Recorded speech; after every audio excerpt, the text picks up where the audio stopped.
नमस्कार विद्यार्थी मित्रांनो, स्कॉलरशिप आणि बरंच काही या आपल्या यूट्यूब चॅनलमध्ये तुम्हा सर्वांचं मनापासून स्वागत. आपण इयत्ता 4थी स्कॉलरशिप परीक्षेसाठी सराव करत आहोत वेगवेगळ्या उदाहरणांचा.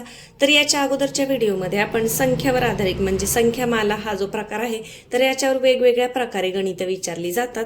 तर बुद्धिमत्तेमध्ये तुम्हाला या पद्धतीने आकृती दिली जाते आणि मग रिकामा जो रकाना आहे म्हणजे गोलातला असेल, चौकोनातला असेल तर तिथली संख्या तुम्हाला ओळखायची असते. तर आता याच्यासाठी महत्त्वाचं काय आहे ते म्हणजे तुमच्या वर्गसंख्या, घनसंख्या पाठ असणं आणि त्याचबरोबर तुमचे पाढे पाठ असणं हे फार महत्त्वाचं आहे.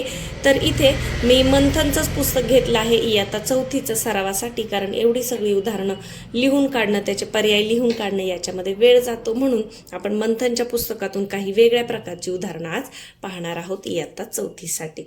चला तर मग पहिला प्रश्न पहा की काय आहे. प्रश्नचिन्हाच्या जागी किंवा रिकाम्या चौकटीत कोणती संख्या येईल ते पर्यायातून निवडा. आता पहा काय दिसते आपल्याला 2, 3, 4. मग इथे 5 येईल का नाही, कारण इथे पहा 4, 9, 16, 1.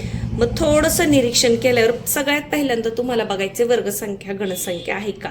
तर पहा आता याच्यामध्ये कसं असतं, जेव्हा गोल दिला जातो तेव्हा समोरासमोरचे जे रकाने असतात त्यांचा संबंध असतो, सहसंबंध असतो. आता पहा जसं 2चा इथे 2चा 4शी, 2चा वर्ग 4, 3चा वर्ग 9, 4चा वर्ग 16, म्हणजे इथे काय आहे, समोरच्या रकान्यामध्ये वर्गसंख्या दिलेली आहे. मग 1चा वर्ग काय असणार आहे, 1च असणार आहे. म्हणजे तुमचं उत्तर काय आहे, पर्याय क्रमांक 2. आता ही सगळी उदाहरणं सोडवताना एकदा सुद्धा कच्चं काम करण्याची गरज लागत नाही जर तुमचे वर्ग, घन आणि पाढे पाठ असतील तर. यानंतर पुढे पाहता 6, 8, 9, 12. आता समोरासमोरचं आपल्याला पाहायचंय तर काय समजतंय आपल्याला, वर्गसंख्या वाटते का 9च्या समोर 13 आहे म्हणजे वर्गसंख्येचा काही संबंध नाही. 8च्या समोर रिकामा आहे, 6च्या समोर 16 आहे. मग इथे वर्गसंख्या घनसंख्या काही दिसत नाही. मग गुणाकार किंवा बेरजेचं इथे ट्रिक्स लागते का ते आपण पाहूया. आता पहा बरं, 10 आणि 12 किती होतंय, 22 होतंय.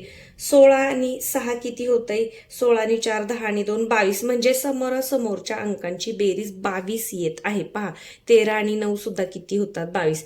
मग 8 मध्ये किती मिळवल्यावर 22 होतील, तर 8 मध्ये 14 मिळवल्यावर 22 होतील. पहा 14 आणि 6 20 आणि 2 22. म्हणजे याचं उत्तर काय आहे, पर्याय क्रमांक 3. म्हणजे कधी कधी वर्गसंख्या जर जमत नसतील तर समोरासमोरच्या अंकांची बेरीज करून बघा. यानंतर पुढचा तिसरा प्रश्न पहा. आता काय दिसतंय आपल्याला,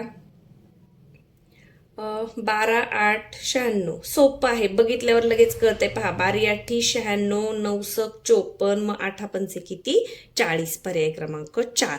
म्हणजे पहा आपण कच्चं काम न करता चांगल्या पद्धतीने ही उदाहरणं सहज सोडवू शकतो.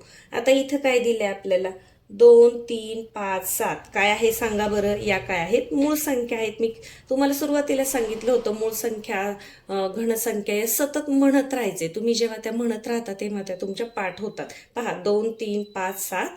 मग 11 पाहिजे इथे, 11, 13, 17, 19. मग 11 कुठे आहे, पर्याय क्रमांक 3 मध्ये.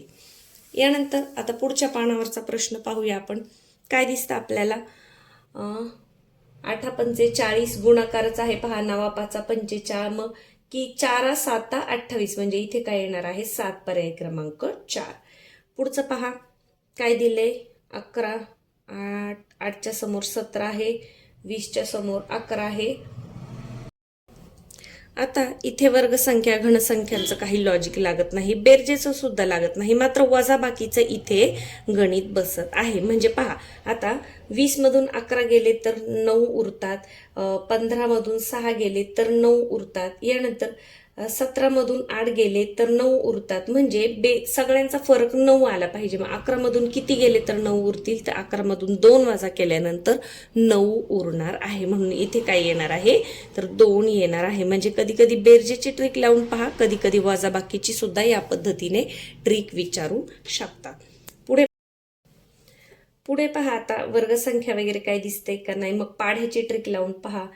4 चौक 16 म्हणजे 4 ने गुणायचे, 8 चौक 32 म्हणजे हा जो अंक आहे दिलेला त्याला 4 ने गुणायचं आहे. इथे पहा आता 4 पंचे 20 दिलेला आहे, 8 चौक 32 आहे. मग कितीच्या पाड्यामध्ये 28 आहे, किती चौक 28 आहे, तर 7 चौक 28. म्हणून इथे काय येणार आहे, 7. पर्याय क्रमांक 2. पुढे पहा, आता इथे काय बघायचंय, सगळीकडे जर या पद्धतीने अंक आहेत आणि एकच अंक नाहीये तर मग तुम्हाला यांची बेरीज वगैरे काहीतरी करून पाहावी लागणार आहे. तर आपण बेरीज करून पाहूया. पहा, 8 एके 8, 8 दोन्ही 16, 8 त्रिक 24, 25 26 27, 27 बेरीज येते. इथे पहा, 9 एके 9, 9 दुने 18, 9 त्रिक 27, म्हणजे सगळ्यांची बेरीज काय येते, 27 येत आहे.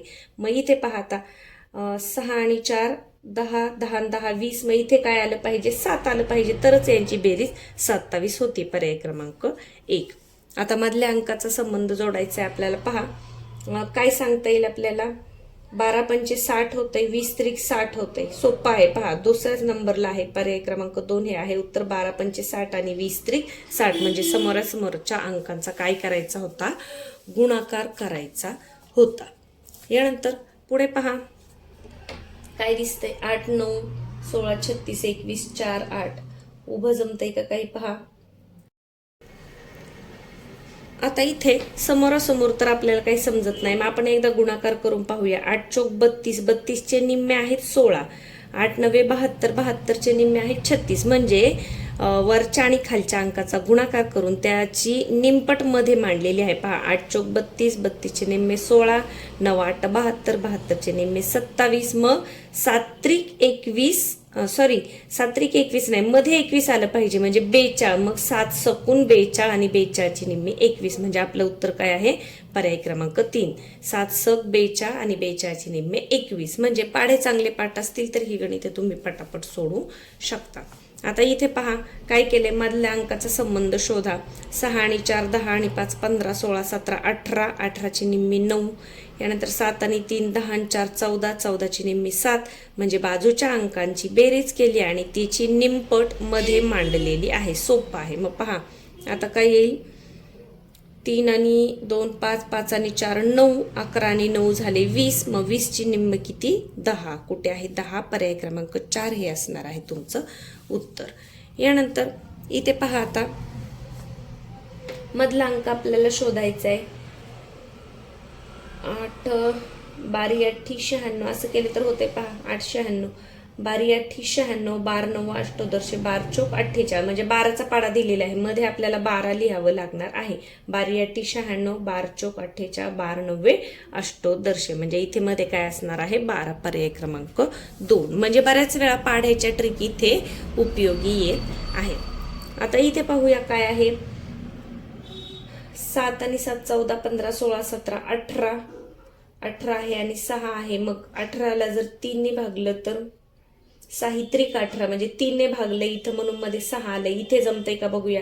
10 आणि 8 18, 18 आणि 6 24, 24ला 3 ने भागलं तर मध्ये 8 आले, म्हणजे बाजूच्या अंकांची बेरीज करायची आणि त्याला 3 ने भागायचे आणि आलेलं उत्तर मध्ये लिहायचं आहे. तर मग पहा, 5 5 5 5 त्रिक 15, म्हणजे इथे सुद्धा 5 असलं पाहिजे. 5 त्रिक 15, 15ला 3 ने भागलं तर मध्ये सुद्धा कोणतं येते, 5. पर्याय क्रमांक कुठे आहे, पर्याय क्रमांक 1 हे आहे तुमचं उत्तर.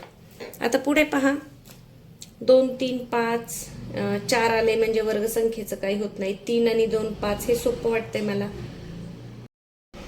एकदा आपण आडवं हे करून पाहायचंय, एकदा उभं हे करून पाहायचं. तर आडव्यामध्ये तर मला इथे काही जुळताना दिसत नाही, कारण अंक मोठा आहे. मग उभ्या पद्धतीने पाहूया. 2 चौक 8, म्हणजे गुणाकारच दिलेला आहे. पहा, 3 9 27, मग किती 5 सव्वाशे, तर 25 5 सव्वाशे, म्हणजे आपलं उत्तर काय आहे, पर्याय क्रमांक 2. आडवी बेरीज नाही जमली तर, आडवी बेरीज किंवा गुणाकाराचा संबंध जमला नाही तर उभ्या पद्धतीने चौकोनामधले अंक शोधायचे आहेत. आता पुन्हा एकदा पाहूया. मध्ये अंक मोठे आहेत, म्हणजे यांचा मधले अंक असे मोठे आहे, म्हणजे हा आडवा संबंध नसणार आहे. तर उभ्या पद्धतीने बघूया. 4 आणि 3 7 होतात, 7चा वर्ग 49, 8 आणि 2 10 होतात, 10चा वर्ग 100, 7 आणि 1 8 होतात, 8चा वर्ग आहे 64. पर्याय क्रमांक 4.